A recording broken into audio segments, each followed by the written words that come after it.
Everybody? Welcome back to Tammy Talks. So this video we are talking Married at First Sight. Let's talk Rachel and Jose. For commentary on the other couples from this episode, check out the other videos. I'll try to link them somewhere around. I guess that's how YouTube works. I'll try to link them somewhere else in the video, but let's get right to it. Rachel claims she can't ride a bike. Rachel, just what you're not going to do. Rachel is not going to work my nerves. Rachel is not going to work my nerves. So Rachel claims she can't ride a bike, but then she got on and was like Lance Armstrong. So it's kind of like, girl, like you want to be independent, and she gets on my nerves. So Rachel and Jose are out for this romantic bike ride as they're like zigzagging through the property.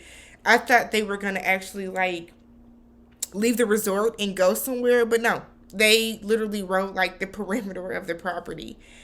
After that, they have this conversation a little later about what is their like ideal trip. What is something that they would like to do. I forgot what the deadline was that she said.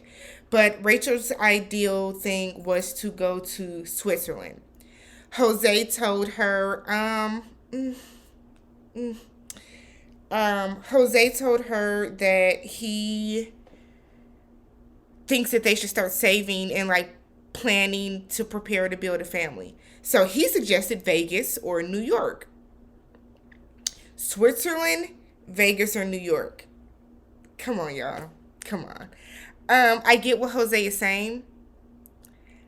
And I get where Rachel is coming from as well. She says she's used to taking trips all the time and taking a really big trip every 2 years.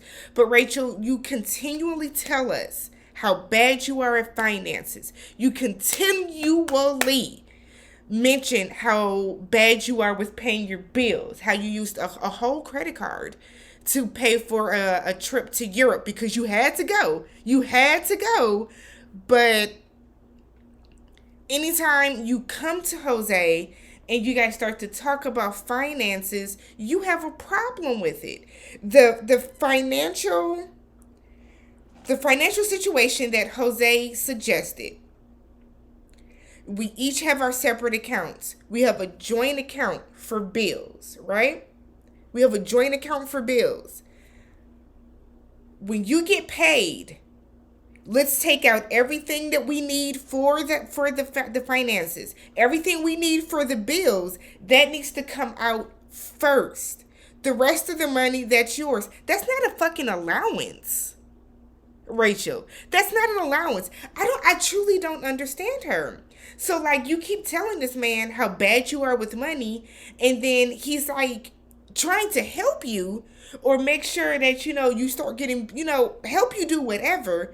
Budgeting, financing, whatever you want to call it. But every time he suggests something, you got a problem with it. Stay broke then.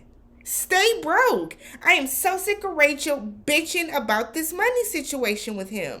You want to be so independent. You want to pay half of all the bills. This man has an 815 credit score. He is not about to let you ruin his credit score because you can't properly budget what is supposed to be paid out on a bill for the month. I'm so sick of Rachel. I'm sick of Rachel and her living by the Boosie, or who's saying it, Boosie Webby. Y'all know what I'm talking about. The INDEPEN.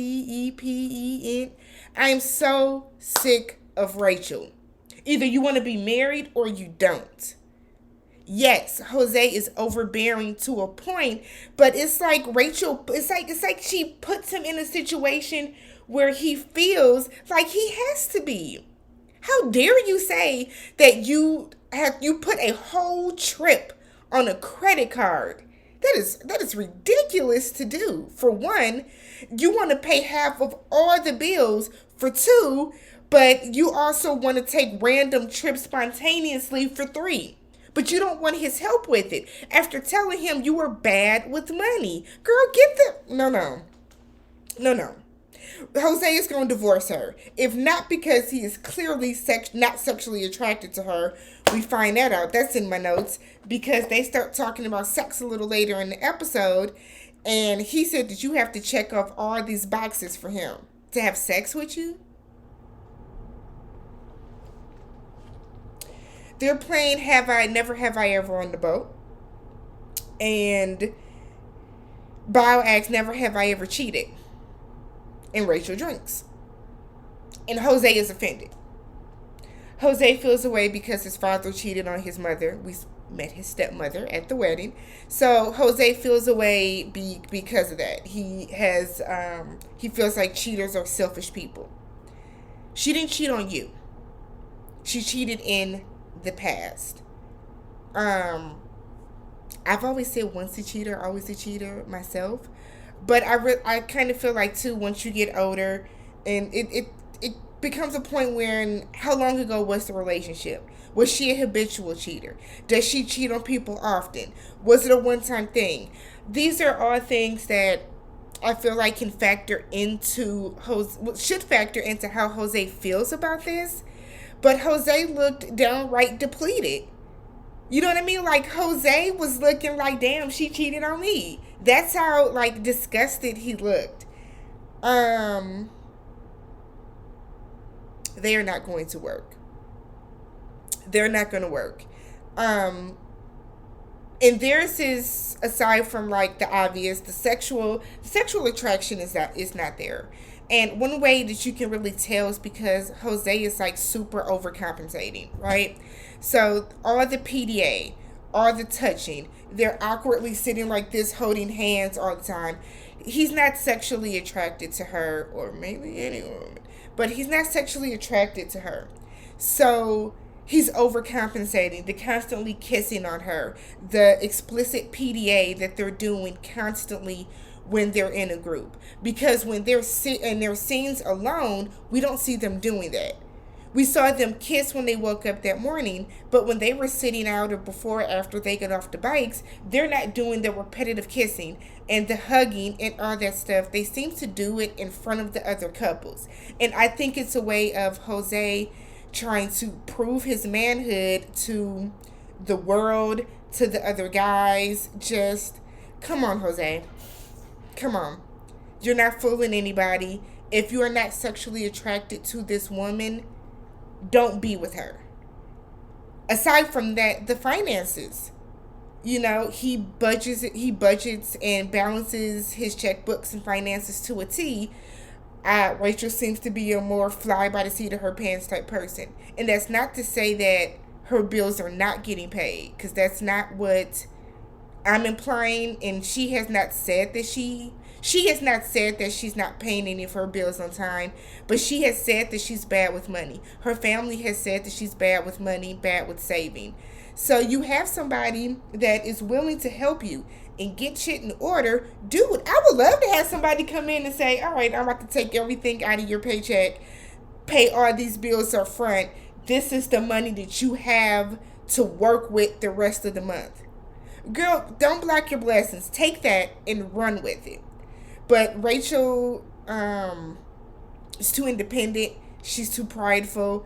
Now she's saying that she's a hoarder. Girl, you are turning Jose off every time you talk. You are turning Jose off every single time you talk. He seems like he is very meticulous about his belongings and about everything that's in his house. And here you are saying that you're a hoarder and you got stuff all over the place. They're not going to work. And it's because there are too many glaring differences with them. She wanted to open a damn bottle of wine so bad. I can open it. Girl, let him open the wine. Let him open the wine. It's good to be independent, yes. But you also have to learn to yield a little. Bend a little, girl. You're going to be single forever. You will be single after this show.